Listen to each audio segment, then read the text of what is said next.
The massive hall of the Galactic Assembly buzzed with noise. Hundreds of alien representatives from across the galaxy sat in curved rows that rose high above the central speaking platform. Captain Alan Morris of the Earthship EFS Resilience stood alone on that platform, feeling small under the gaze of so many strange eyes. It was supposed to be a simple greeting.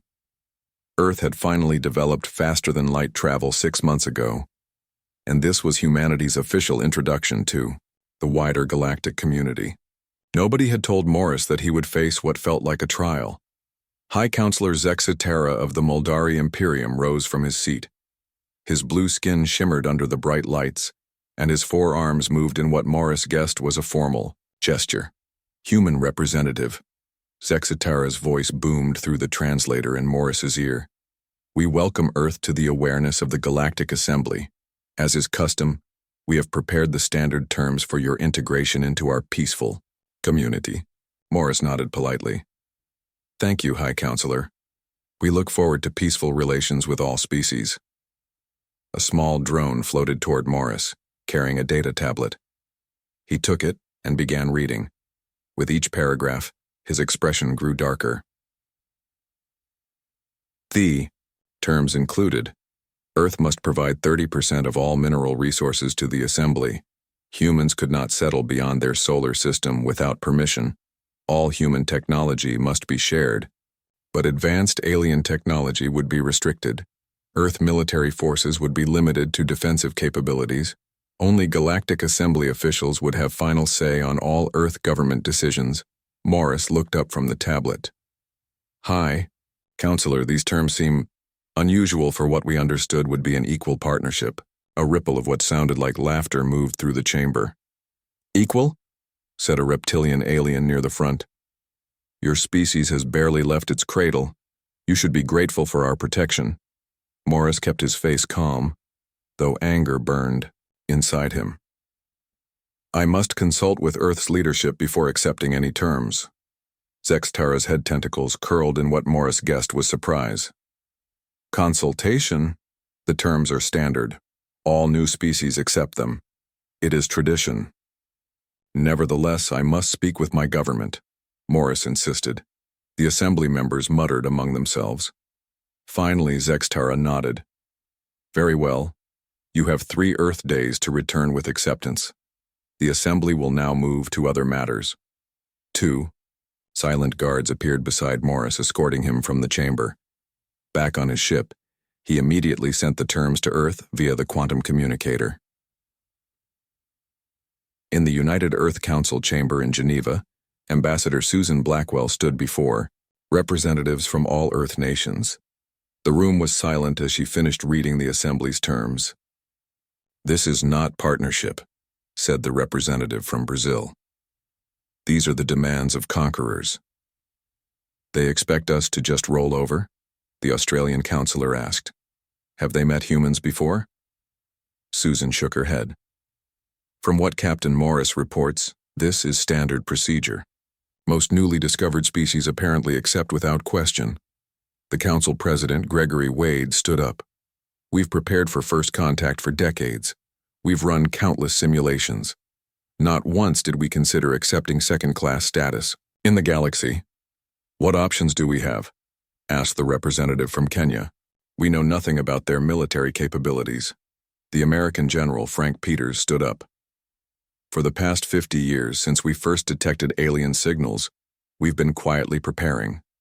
Our orbital defense platforms are hidden but operational.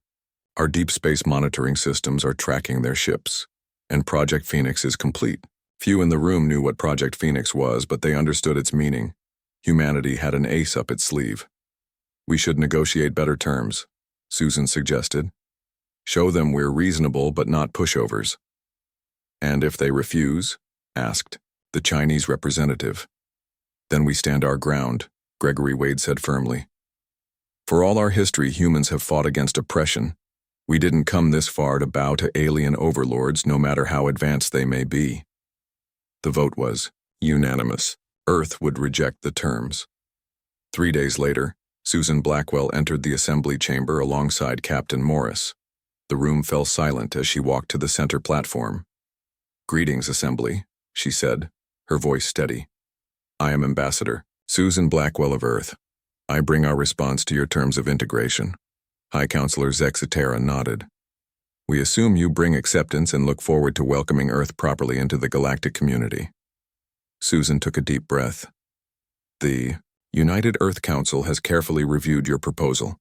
We respectfully decline your terms. The translation seemed to take a moment to process. Then chaos erupted. Aliens shouted, stood, gestured wildly with various limbs. Some seemed angry, others confused. A few appeared frightened. Silence. Zexatara roared, his voice cutting through the noise. He turned to Susan, his eyes narrowed. Perhaps there is a translation error. No species has ever rejected the initial terms. There is no error, Susan said firmly. Earth proposes instead a mutual exchange agreement. We offer friendship, trade, and cultural exchange as equals. We will share knowledge and resources fairly, but we will not surrender our sovereignty or our future. A tall, thin alien with gray skin stood up from the front row. This is unprecedented. The humans do not understand their place. We understand perfectly, Susan replied. We understand that respect must be earned on both sides. We understand that true cooperation cannot be built on subjugation. The room exploded again with noise. Zextara raised all four arms for silence. You risk isolation, human. Without assembly protection, you are vulnerable to many dangers in the galaxy. Susan smiled slightly. We've faced dangers before, High Counselor. Humanity has survived ice ages, plagues, world wars, and our own near self-destruction. We've learned from each challenge. We hope to learn from you as well, but as partners, not subjects. Zextara conferred quickly with several officials next. To him, his face showed an emotion Morris couldn't identify. The Assembly must discuss this unusual response. Return to your ship. We will summon you when we have decided how to proceed. As they walked out, Morris whispered to Susan. I think you scared them. Susan nodded. Good. Fear can lead to respect, and respect is where real negotiation begins. In the hallway, an aide rushed up to them. Ambassador, we're detecting increased activity from the Assembly fleet. Multiple ships are changing position. Susan and Morris exchanged looks. Send word to Earth, Morris said. Tell them to be ready. The first test of humanity's resolve was about to begin. Intelligence Officer Krillvex hunched over his data terminal in the small research chamber deep within the Assembly headquarters. Multiple screens surrounded him, each displaying different aspects of human history, culture, and biology. As a member of the Vexari species, his large eyes blinked independently as they scanned separate screens simultaneously. Most unusual, he muttered to himself. Most unusual indeed. The door slid open, and High Counselor Zexatara entered. The room suddenly felt smaller with his large blue form taking up space. Tell me you have answers, Zexatara demanded. The Assembly is in disarray. 3 junior species have already asked if they too can renegotiate their terms. This human problem must be contained. Krillvex gestured to his screens. Humans are not like other species we have encountered, High Counselor. Their evolutionary path is quite different. Different how? Most species in our assembly evolved from herd, animals or prey species. Safety in numbers became civilization. Submission to alpha members became government.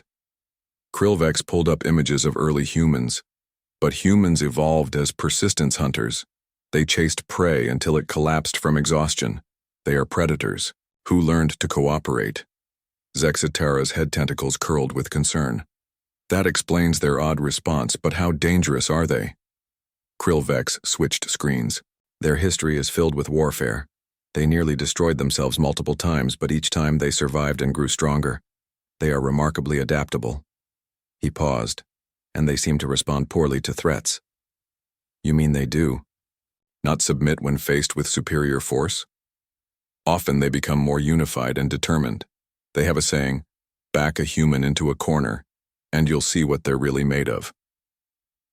Zexatara made a gurgling sound that indicated deep concern. In his species, we must call an emergency assembly session. This requires a new approach. Back on Earth, Admiral Diane Rodriguez walked through the underground command center near Denver. Screens showed the positions of hidden defense satellites and stealth submarines carrying space-capable weapons. Men and women worked at their stations with calm efficiency, but everyone felt the tension. "Status report," she said to her second-in-command, Commander Peter Webb. "All defense systems are at full readiness, Admiral. The assembly fleet has repositioned, but they haven't made any hostile moves yet. Our stealth probes are monitoring their communications." "And Project Phoenix?" Webb lowered his voice. "The nanite defensive shield is operational around all major population centers. If they try anything, they'll find out humans aren't as defenseless as they think." Rodriguez nodded. "Let's hope it doesn't come to that." A young officer approached with a tablet. "Admiral, we've decoded more of their communications. The assembly is calling an emergency session. They seem scared." Rodriguez smiled slightly. "Good. Fear is a universal language." In a private chamber, adjacent to the main assembly hall, Dr. Jakar of the Diplomatic Corps prepared his presentation. As a member of the ancient Talari species, his tall, slender form and gray skin marked him as one of the founding members of the Galactic Assembly. His species had seen thousands of new civilizations join the galactic community, but never one like humans. The door opened, and Counselor Nex Mara of the Paxori entered. "The full assembly is waiting, Jakar. This had better be good." "It's not good," Jakar replied, "but it is necessary." They walked together into the grand chamber where hundreds of representatives waited in tense silence. Jakar took the central platform. "Esteemed members of the assembly," he began, "for 12,000 years we have brought new species into our community using the same approach. We offer protection in exchange for resources and obedience. This has created stability and peace." Murmurs of agreement rippled through the room. But humans represent something we have not encountered before. They evolved as apex predators on a harsh world. Their psychology is not like ours. They do not respond to intimidation as we expected. He displayed images of Earth's history: wars, revolutions, protests. Humans have a strong resistance to what they perceive as unjust authority. When pressured, they do not submit. They unite and fight back. "I propose something radical: actual negotiation." The chamber erupted. "Negotiate with newcomers?" shouted one representative. "It violates all tradition." "Tradition will not help if humans become enemies," Jakar responded calmly. "Our scans have detected unusual energy readings from Earth. They are more prepared for conflict than we assumed." From the upper-tier War Commander Braktul of the Horvath hegemony rose to his full height. His species had evolved from apex predators like humans, but had channeled their aggression into rigid military hierarchy. "This is weakness," he growled. "If humans will not accept our rightful authority, they must be taught their place. My fleet stands ready to deliver this lesson." Many members nodded in agreement, especially those from the more militant species. Jakar raised his hands for silence. "Consider the consequences. If humans truly are different, they may respond to force with greater resistance, and other junior species are watching closely. This could destabilize everything we have built." High Counselor Zexitara took the central platform. "We will vote. Option 1, proceed with traditional integration through force if necessary. Option 2, attempt negotiation with humans as a special case." The vote was close, but negotiation won by a narrow margin. War Commander Braktul stormed from the chamber in rage. After the session, Jakar approached Zexitara privately. "The Horvath will not accept this decision easily." "I know," Zexitara replied. "Keep the negotiation team ready, but also prepare for conflict. The Horvath have always valued action over words." In the Horvath command ship orbiting the assembly, homeworld, Braktul gathered his commanders. "The assembly grows weak. These humans must be crushed quickly before their defiance spreads." His second-in-command looked concerned. "But the assembly voted wrong," Braktul interrupted. We will protect the galactic order, even if others lack the courage. Prepare the fleet. We move against Earth in 3 days. What Bracktool didn't know was that a human stealth probe had attached to his ship's hull, recording and transmitting everything back to Earth.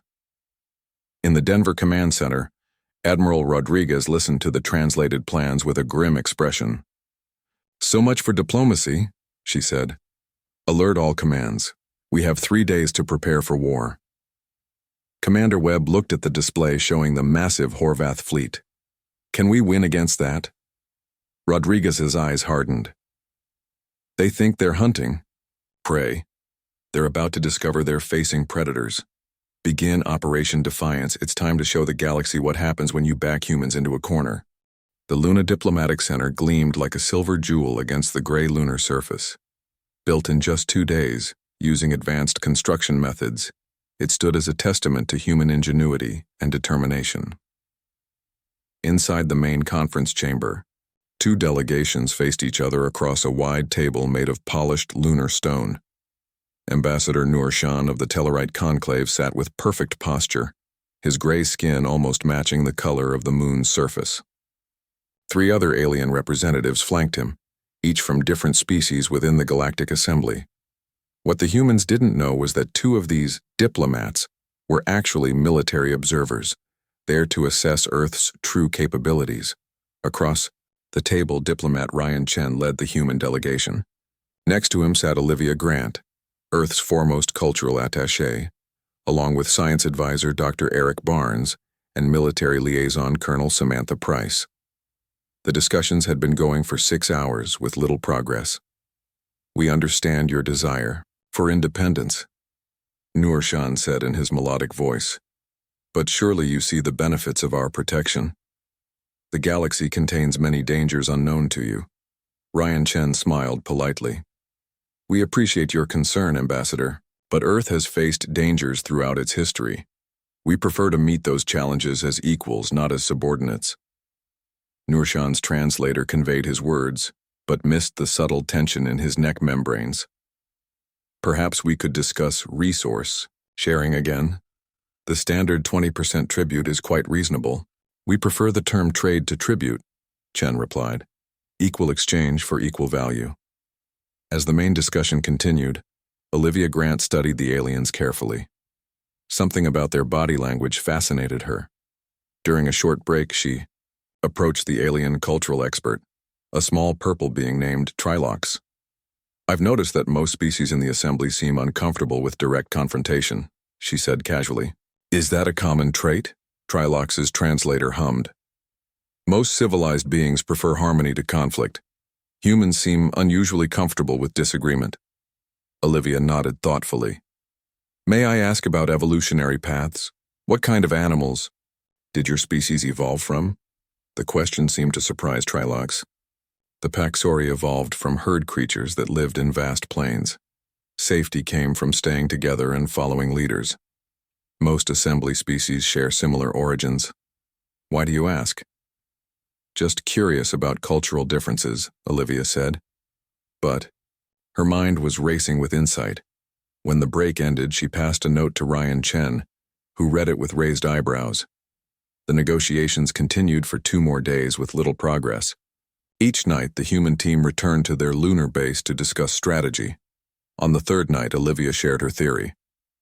"I think I understand why they find us so disturbing," she said to the team gathered in the secure room. "Almost every species in the assembly evolved from prey animals. Their societies are built on consensus and submission to stronger forces. It's why their integration system works for everyone except us. And we evolved from predators," Dr. Barnes said, understanding. "Our entire psychology is different." "Exactly. We're built to chase, to overcome obstacles, to work together to bring down bigger targets. Being asked to submit goes against our deepest instincts." Colonel Price leaned forward. "So when we refuse to accept their terms, it terrifies them," Olivia finished. "It's like a rabbit seeing a wolf refuse to obey the rules. They can't understand it and they can't predict what we'll do next." Ryan Chen thought for a moment. "We can use this, not to threaten, but to help them understand why. Standard terms won't work for us. We need to show them that humans can be predators but choose cooperation. Unknown to the humans, their lunar base had been compromised by advanced assembly listening devices. Everything they said was transmitted back to a hidden ship in orbit, where War Commander Bractal listened with growing alarm. They understand. Us too well, he growled to his officers. The longer negotiations continue, the more they learn. And other junior species are watching closely. We must strike now, before more damage is done. His second-in-command looked nervous. The assembly voted for negotiation, sir.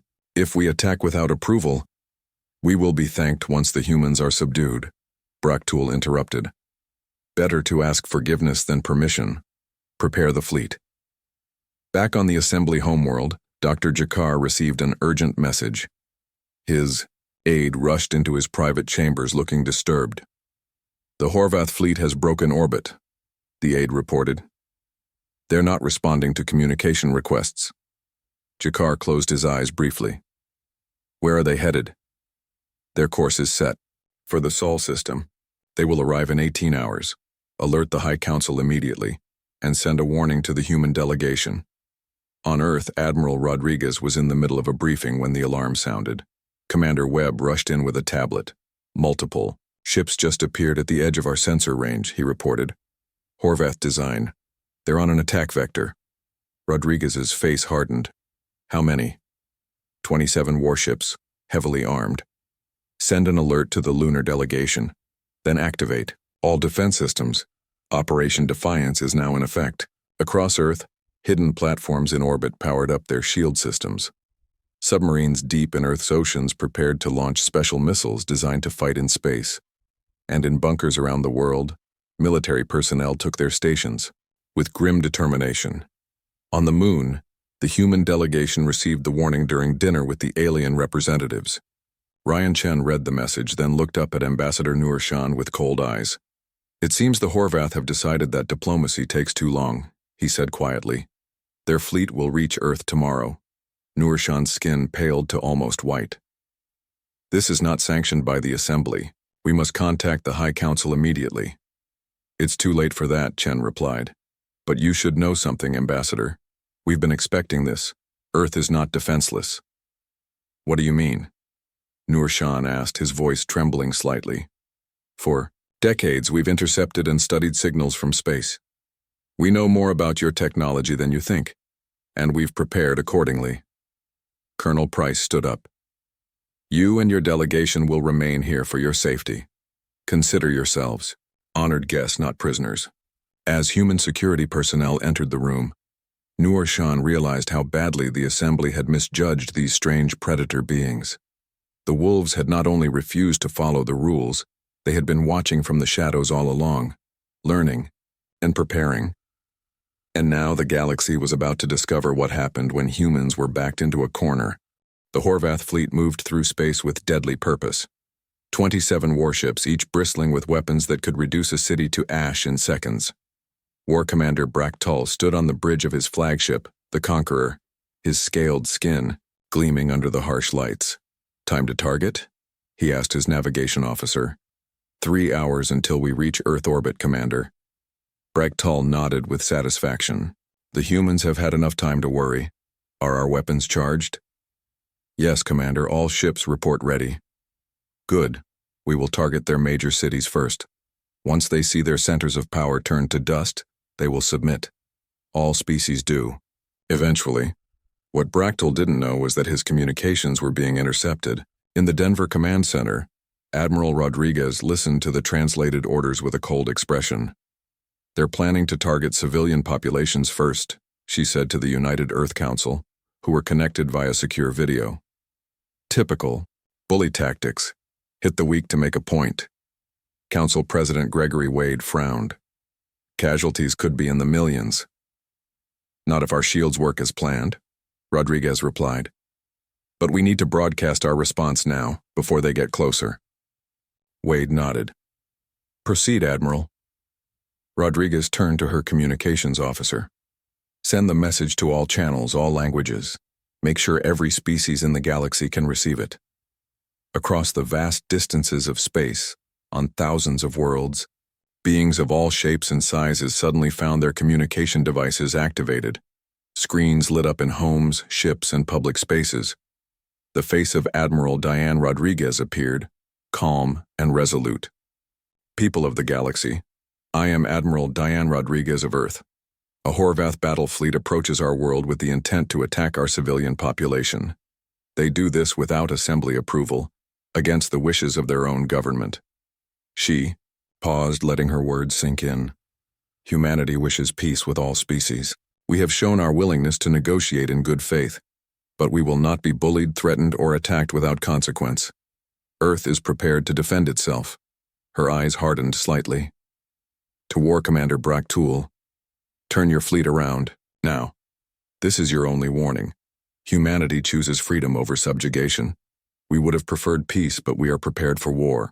On the Horvath flagship, Braktul watched the message with growing rage. They dare to threaten us, increase speed, we attack immediately. His second-in-command looked worried. Sir, if they truly are prepared, they are bluffing, Braktul snapped. No newly discovered species has ever resisted successfully. These humans will learn their place. The Horvath fleet accelerated toward Earth, weapons powering up. They expected no resistance until they reached orbit. They were wrong. 2 hours from Earth, the first wave of human defenses activated. Hundreds of small objects previously hidden by stealth technology suddenly appeared around the fleet. Before the Horvath could react, electromagnetic pulses flashed, knocking out secondary systems on several ships. What was that? Braktul demanded as warning lights flashed across his bridge. Some kind of defensive measure, his tactical officer reported. Minor damage to 6 ships. They are still combat ready. Braktul growled. So they have toys, it changes nothing. Continue the approach. 1 hour from Earth, the second wave of defenses appeared. Ships launched from hidden bases on Mars and from beneath the lunar surface. Smaller than the Horvath vessels, but faster and more maneuverable, they began harassing the alien fleet, forcing them to break formation. Human ships approaching from multiple vectors, the tactical officer reported.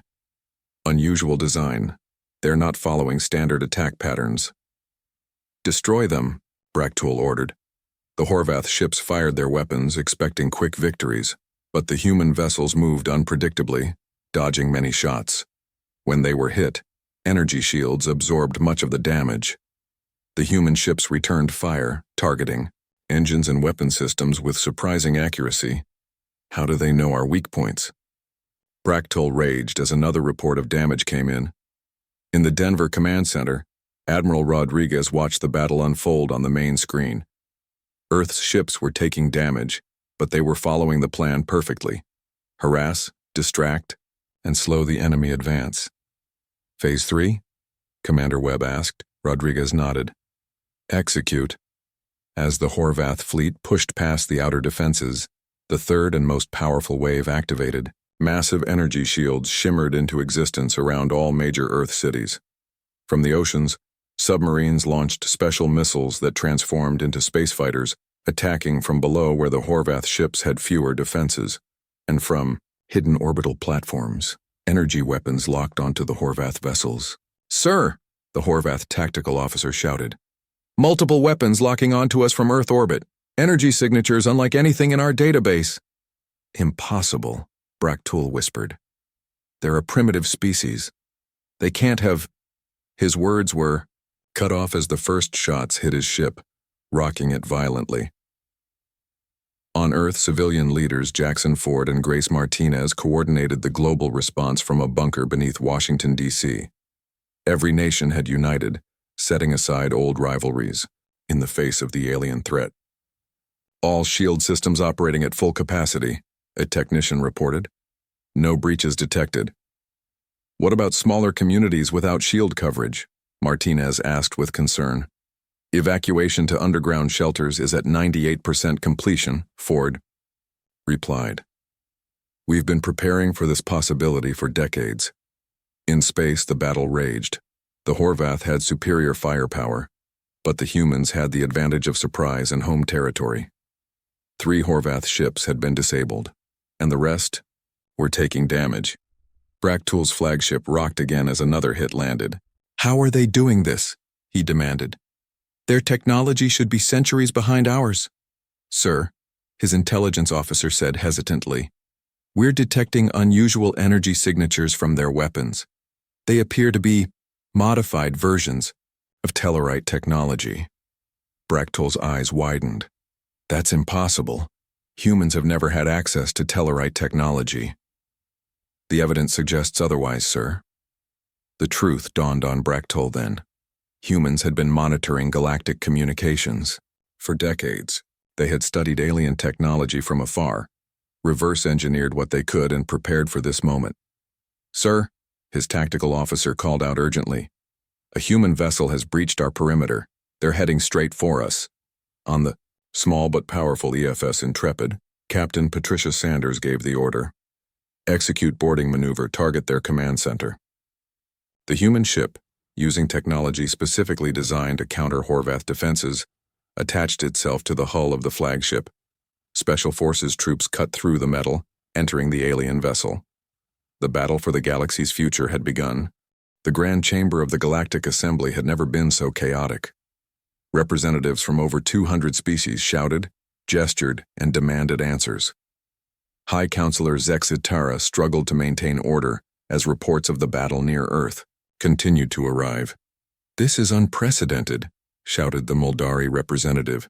"A junior species resisting a Horvath battle fleet? Impossible." "The humans are using modified Tellarite technology," said another. "How did they acquire it? Someone must have helped them." Dr. Jakar stood calmly in the center of the storm. "No one helped them. They helped themselves. For decades, humans intercepted our communications and studied our technology from afar. They prepared while we assumed they were ignorant." A hushed silence fell over the chamber. The idea that a species could advance so quickly by observation alone was disturbing. "Even more concerning," Jakar continued, "is that several junior species are now questioning their own integration terms. The Volari have already demanded renegotiation. The Nixani have withdrawn their representatives entirely. The entire balance of the galaxy is at risk," Zextara said gravely. "We must end this conflict immediately." Near Earth, the battle had reached its climax. Captain Patricia Sanders led her team through the corridors of the Horvath flagship. Their specialized armor protected them from the ship's defense systems, and their weapons were designed specifically to incapacitate Horvath soldiers without killing them. "Command center ahead," her second-in-command reported. "Heavy resistance?" Sanders nodded.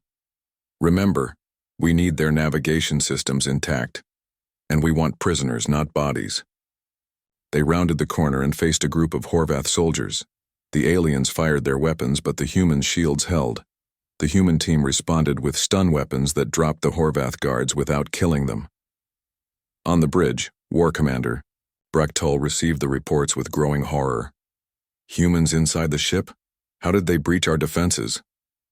"Sir, they seem to know exactly where to hit us," his tactical officer said. "Our internal sensors show they're heading straight for the bridge." Bracktool drew his ceremonial blade. "Then we will face them here.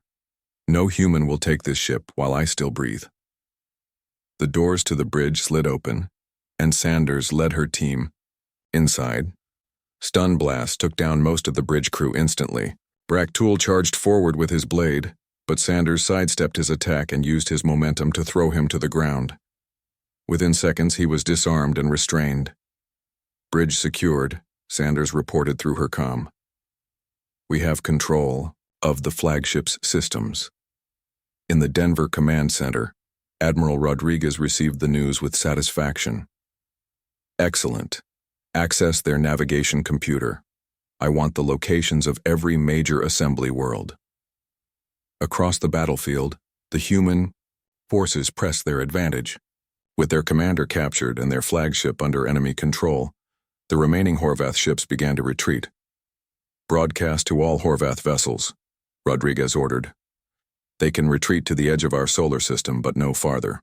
We want them to carry a message back to the assembly." On Earth, the billions of humans who had watched the battle through their screens cheered as news of victory spread. But in government centers, leaders knew this was only the beginning. In the White House, President Ella Martinez addressed the United Earth Council. "We've won the battle, but now comes the hard part, winning the peace. The galaxy is watching. How we act next will define humanity's place among the stars." In the Luna Diplomatic Center, Ambassador Nurshan and his delegation had watched the battle with growing amazement. When it was over, Ryan Chen entered the room with a new tablet. "It seems our negotiations will continue under different circumstances," Chen said calmly. Nurshan's normally composed face showed genuine emotion. "Your species continues to surprise us, Mr. Chen. I must ask, what do humans want now?" Chen placed the tablet on the table. "The same thing we wanted before. Equal status, fair trade, mutual respect. The only difference is that now you know, we mean it." 2 days later, the Galactic Assembly convened an emergency session. The human delegation, led by Susan Blackwell, entered the chamber to complete silence. No longer standing on the petitioner's platform, they now sat in seats reserved for full members. High Counselor Zex Tara addressed the chamber. "After careful consideration, the High Council proposes that Earth be granted full membership status, with all rights and privileges. In exchange, we ask only for peace and participation in galactic affairs." Susan Blackwell rose to speak. "Earth accepts your offer, with one condition. The process of integration for all species must be reformed. No more demands for tribute, no more forced technology sharing. The Assembly must become a true community of equals, not a hierarchy of masters and servants." Murmurs spread through the chamber, but no one objected openly. The vote passed with a clear majority. After the session, Dr. Jakar approached Susan as humans and aliens mingled cautiously. "You must understand," he said quietly. "Most species enter the galactic community seeking protection. They accept any terms out of fear and gratitude. You were the first to demand respect instead." "That's the thing about humans," Susan replied, with a slight smile. "We've spent our entire history fighting, against nature, against each other. When we finally united, we promised ourselves we'd never bow to tyranny again, no matter what form it took." Jakar nodded thoughtfully. "Your species has given us something unexpected, a mirror to see our own failings. It will not be an easy transition, but perhaps it is a necessary one." In the weeks that followed, ships from Earth and dozens of alien worlds began cultural exchange programs. Human diplomats traveled to distant planets, while alien scholars came to Earth to learn about human history and society. The galaxy was changing. Old hierarchies were being questioned. Junior species spoke more boldly. And at the center of this transformation stood humanity, the species that refused to negotiate their freedom, but now worked to build a galactic community based on mutual respect rather than fear. As Captain Alan Morris, now promoted to Admiral, stood on the observation deck of Earth's first true starship, he watched the stars with new appreciation. "We almost went to war with the entire galaxy," said Susan Blackwell, who stood beside him. "Instead, we changed it," Morris replied. "Not bad for a species that only joined the interstellar community a few months ago." The starship accelerated, carrying Earth's representatives to the reformed Galactic Assembly, no longer as newcomers, to be subjugated, but as equals helping to forge a new future among the stars.